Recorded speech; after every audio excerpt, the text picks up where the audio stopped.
Welcome back to Expresso. और programme में आगे बढ़ते हैं और आपको बताते हैं आज एक ऐसे इशू के बारे में हम बात करने वाले हैं जिसको अगर हम अपने इर्द गिर्द के लोगों में देखें तो बड़े भी और छोटे भी इसमें मुब्तला नजर आते हैं। ये इशू है जी ज़बान की लुकनत या हकलाहट भी इसको कहा जाता है। दुनिया भर में तकरीबन 7 करोड़ से ज़ायद अफराद हैं जो इस लुकनत की बीमारी या हकलाहट की बीमारी में मुब्तला होते हैं।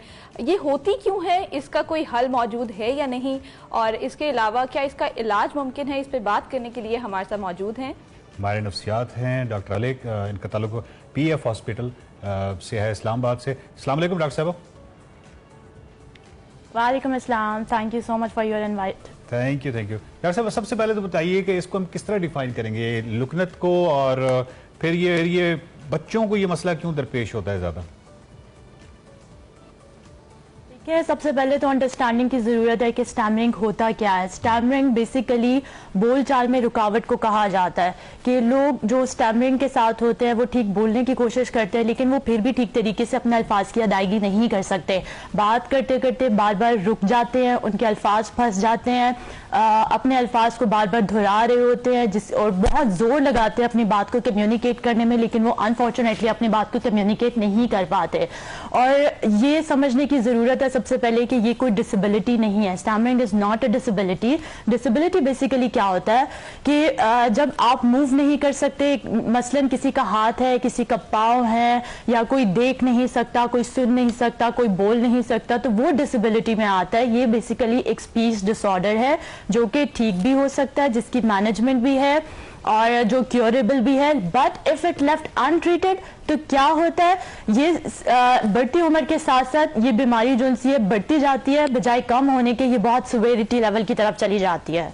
ठीक है, अच्छा मुझे ये बताइएगा कि अमूमन ये बच्चों में ज्यादा पाई जाती है, तो कैसे पता चल सकता है कि जो बच्चा है वो ये हकलाहट या ये जो बीमारी है इसमें मुब्तला है?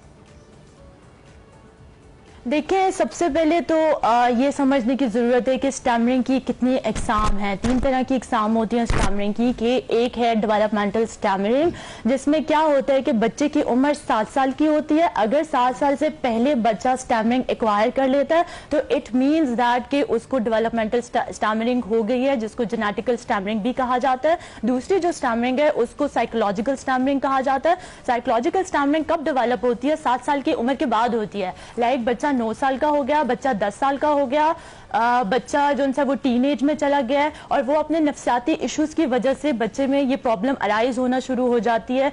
आप वालिदैन को ये कहते हुए सुनेंगे कि हमारा बच्चा है वो क्राउड को फेस नहीं कर सकता। जब वो क्राउड को फेस करता है तो वो ठीक तरीके से बात नहीं करता, उसके अल्फाज फंस जाते हैं, वो अपने अल्फाज को बार बार दोहराना शुरू कर देता है। और आप कुछ वालिदैन को ये भी कहता हुआ सुनेंगे कि हमारा बच्चा है वो लोगों के सामने तो ठीक तरीके से बात नहीं करता, लेकिन जब वो घर में होता है तो ही बिहेव सो परफेक्ट, वो बिल्कुल भी हकला नहीं रहा होता, वो कॉन्फिडेंट होता है। ये भी सब साइकोलॉजिकल प्रॉब्लम्स की वजह से होता है कि जो बच्चे अपने एनवायरमेंटल स्ट्रेसेस जिन बच्चों को होता है, जिन बच्चों के घर का माहौल ठीक नहीं होता, वालिदैन के आपस के ताल्लुकात ठीक नहीं होते और बच्चों की आपस के ताल्लुकात ठीक नहीं होते, उसकी वजह से बहुत सारी चीजें निकलती हैं जिसकी वजह से प्रॉब्लम अराइज होते हैं।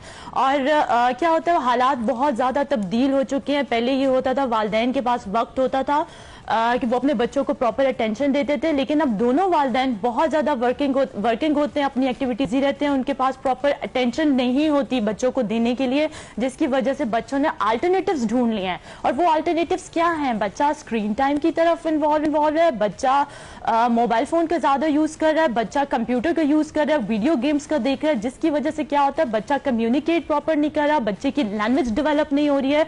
और क्या हो रहा है, बच्चा जो जब उसको किसी सिचुएशन में लेके जाते हैं तो वहां पे उसको कॉन्फिडेंस लेवल डाउन हो जाता है। जब कॉन्फिडेंस नहीं होगा तो बच्चे में एंजाइटी आएगी और एंजाइटी की वजह से बच्चा हकलाना शुरू कर देता है और फिर बच्चा आइसोलेशन की तरफ चला जाता है। जब वो स्कूल्स में जाता है या फिर वो अपनी किसी कम्युनिटी में बैठता है, अपने प्ले ग्राउंड्स में जाता है, तो वहां पे दूसरे बच्चे उस बच्चे का मजाक उड़ाने लग जाते हैं, वो बच्चा आइसोलेशन की तरफ चला जाता है। और तीसरी तरह की जो प्रॉब्लम होती है, टाइप होती है स्टैमरिंग की, वो उसको मैं कुछ इस तरीके से एक्सप्लेन करूंगी कि स्पीच के एक हिस्सा है जिसमें जुबान शामिल होती है, ठीक है, वोकल कॉर्ड्स होते हैं, और तीसरा जो सा होता है हमारा जो सांस लेने का निजाम होता है। अगर इसमें कोई प्रॉब्लम आ जाए तो भी आप लुकनत की तरफ चले जाते हैं, या फिर अगर हम दिमाग का एक हिस्सा होता है वो भी स्पीच के लिए स्पेसिफाई होता है, दिमाग का एक पार्ट, अगर उस पार्ट में कोई प्रॉब्लम आ जाए, उस पार्ट में अगर कोई प्रॉब्लम आ जाए, फिजिकली कोई डैमेज हो जाए, या फिर स्ट्रोक हो गया, या फिर पैदाइश से ही बच्चे को कोई प्रॉब्लम होती है, या किसी भी तरह का फिजिकल डैमेज है, तो उसके बाद भी बच्चा जो है वो स्टैमरिंग एक्वायर कर लेता है। डॉक्टर साहब मेरी आवाज आ रही है आपको? डॉक्टर साहब आप मुझे सुन सकती हैं? अक्सर साहब ये बताइए कि जो साइकोलॉजी है इसके हवाले से बहुत सारे स्टिग्मास हैं ना सोसाइटी के अंदर, और इसका जो सबसे ज्यादा शिकार होते हैं वो बच्चे इस हवाले से शिकार होते हैं कि आप अगर अपने बच्चे को साइकोलॉजिस्ट के पास नहीं लेके जा रहे, और आप इसलिए नहीं लेके जा रहे क्योंकि सोसाइटी कुछ कहेगी और आसपास के लोग, आपके रिश्तेदार कहेंगे कि अच्छा बच्चा जो है ना वो कोई नॉर्मल नहीं है, ये इस तरह की बात, और कितना सिवियरिटी और किस कदर मुश्किलात उसकी बच्ची की जिंदगी में आ जाती हैं, एक स्ट्रगलिंग में चला जाता है। इस स्टिग्मा को कैसे तोड़ा जाए, नंबर 1, और इसी जो आपने लुकनत के हवाले से बात हो रही है तो इसमें जो इसकी मैनेजमेंट है वो कितना टाइम लेती है वालिदैन के लिए, अगर आप ये इन्फॉर्मेशन दे दें। स्टिग्मा की आप बात कर रहे हैं, बिल्कुल स्टिग्मा है। जो स्टैमर कर रहे होते हैं बच्चे या फिर इवन एडल्ट्स भी जो स्टैमर कर रहे होते हैं, वहां पर ये होता है, वो आते हैं वहां के ये कंप्लेन करते हैं कि सोसाइटी हमें एक्सेप्ट नहीं करी, सोसाइटी उनको ब्लेम करती है कि आप ठीक से बात नहीं कर सकते हो, आप ज़हीन नहीं हो, आप मूव ऑन नहीं कर सकते हो, तो सोसाइटी उनको एक्सेप्ट नहीं करती, जिसकी वजह से एक तो उनको कॉन्फिडेंस डाउन हो जाता है। तो सबसे पहले तो मैं ये कहूंगी जो लोग स्टैमर करते हैं उनको कि आप खुद स्ट्रगल करें, आपने खुद स्ट्रगल करके अपने आप को इस प्रॉब्लम से बाहर निकालना है, कोई दूसरा बाहर से आकर आपको इस प्रॉब्लम से नहीं निकालेगा, पहली चीज।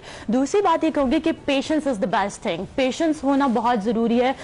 जब तक खौफ रहेगा, जब तक डर रहेगा, आप अच्छे से कम्युनिकेट नहीं कर पाएंगे, आपकी कोई मोटिवेशनल फोर्स नहीं है, तो आप किसी भी सिचुएशन में जाएंगे हकलाना शुरू कर देंगे, आपको एंजाइटी के प्रॉब्लम्स शुरू हो जाएंगे।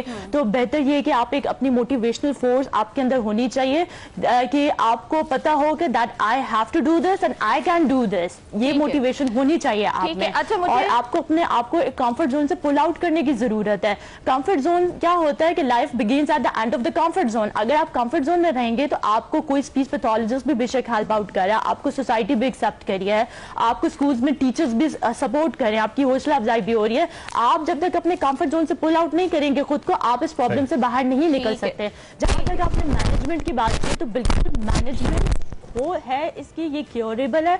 आप इसके लिए कुछ वर्जिशें बताई जाती हैं। देखिए, कोई पेट का दर्द तो है नहीं कि हम कोई दवाई देंगे तो पेट का दर्द ठीक हो जाएगा, या कोई ऐसे इंजेक्शन देंगे जिससे जो उनसे बोल चाल बच्चे की जो उनसे वो ठीक हो जाएगी। इसमें कुछ एक्सरसाइजेज हैं, जो एक्सरसाइजेज आपने करवानी है बच्चे को, लाइक आप उसको कुछ फोनेटरी एक्सरसाइजेस करवाएं। ऐसे बच्चों की जो बोलने की रफ्तार होती है वो बहुत तेज होती है, बच्चा जो उनसे वो बात करते करते जो उनसे अपनी अल्फाज में फंस जाता है, तो अपने स्टेट ऑफ स्पीच के ऊपर काम करने की जरूरत है।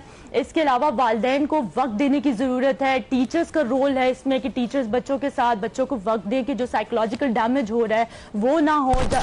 और जब पेरेंट्स ने आइडेंटिफाई कर लिया कि उनके बच्चों के साथ प्रॉब्लम है, तो वो देर ना करें, वो अपने बच्चे को किसी स्पेशलिस्ट के पास लेके जाएं, ट्रीटमेंट लें, और ट्रीटमेंट लेंगे जितनी अर्ली इंटरवेंशन होगी उतनी जल्दी रिकवरी, बच्चा रिकवरी की तरफ जाएगा। अच्छा डॉक्टर साहिबा, 22 अक्टूबर डॉक्टर साहिबा मुझे ये बताइएगा कि आपने बच्चों के ट्रीटमेंट के हवाले से तो बात की है, लेकिन जो हमारे अडल्ट्स हैं या जो बड़े लोग हैं, उनको अगर इस बीमारी को वो फेस करते हैं, वो हकलाते हैं, तो वो किस तरह से इसके ऊपर काम कर सकते हैं? क्या उनके लिए भी कोई ट्रेनिंग सेशंस हैं या कोई उनके लिए स्पीच थेरेपी मौजूद है?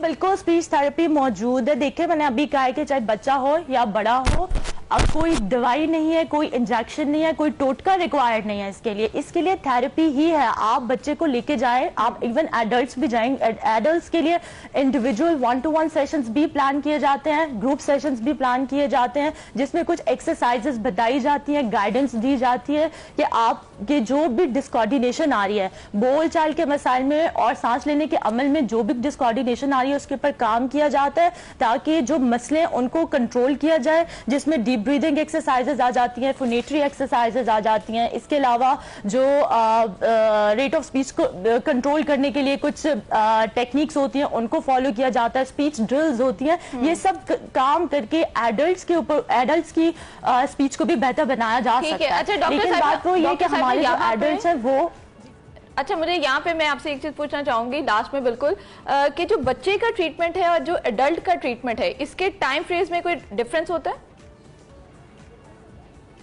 देखिए टाइम पीरियड नहीं, टाइम पीरियड में कोई डिफरेंस नहीं होता। जितना एडल्ट्स को टाइम मिलता है उतना ही बच्चों को टाइम मिलता है। सिर्फ डिफरेंस ये होता है कि बच्चा है वो आपकी बात को समझ नहीं पा रहा होता, आप उसको गाइडेंस, ठीक है, ज्यादा यानी उसमें फर्क नहीं होता। और इसी वजह से हम कहते हैं कि बच्चों को स्क्रीन टाइम जो है वो बहुत मिनिमम होना चाहिए। बहुत सारी इस तरह की डिबेट शुरू हो जाती है, वो लोग कहते हैं कि नहीं ये नई दुनिया है तो बच्चों को उनके हिसाब से ढालना है, नहीं, उनकी मोटर डेवलपमेंट बहुत सारे मसाइल जो हैं वो पैदा हो जाते हैं। डॉक्टर साहब की आपने सारी गुफ्तगू सुनी।